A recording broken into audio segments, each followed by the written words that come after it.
kislo sotishyapti, ya'ni kabapo'sh. Kabapo'sh. Buni original emasligini qanday bilsak bo'ladi? Kabapo'shi originali aslida sotuvda deyarli bo'lmaydi, illoki mana shu Saudiya Arabiston qirolligi oilasi tomonidan sovg'a qilib beriladi. Nimaga desalaring, kabapo'sh tikilishida agar yozuvli joyliklar bo'lsa, o'sha sariq yozuvda yozilgan joylar tillo ipaklardan yoziladi, kulrang joyda yozilgan kumush ipakdan yoziladi. Buni hisobiga juda narxi qimmat bo'ladi va haqiqiysi aslida sotilmaydi, sotuvda deyarli bo'lmaydi. Hikmat Ravelda Makka shahrida 5 ta mehmonxonasi bor ekan. Haqiqat rostmi shu? Ha, hozirgi kunda 5 ta mehmonxonasi bor. Agarda bular ham yetmasa, yana yangi mehmonlar qo'shiladi. Biz qaysi mehmonxonadamiz? Hozir yangi olgan Aldera mehmonxonasidamiz. Bu Aldera mehmonxonasi nechta mehmonni qabul qiladi? Aldera mehmonxonasi 1000 ta mehmonni qabul qilishi mumkin. Bu Aldera mehmonxonasini qanday qulay va afzalli tomonlari bor?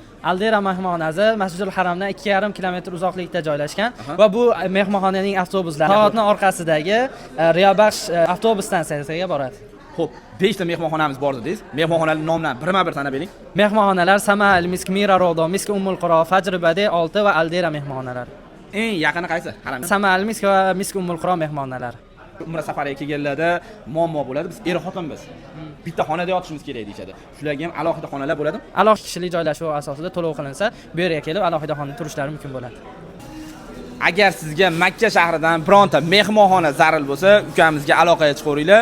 Ukamiz aytishi bo'yicha, hattoki haram hududidagi soatdan ham mehmonxona qilib beraveraman, bemalol Ka'bani ko'rib ibodat qilishaveradi, deyapti. Haqiqatda shu gap rostmi? Qilib beraverasiz? Na'am, haza sahih. Nahnu natasharraf bi xidmati duyufir rahman va duyufir rasulillah. Inshaalloh ay funduq yuridun, inshaalloh nahjiz lahum. Gap isboti bilan bo'lib, arabcha gapirib yubordi ukamiz. Bo'ldi, rahmat, tushundik.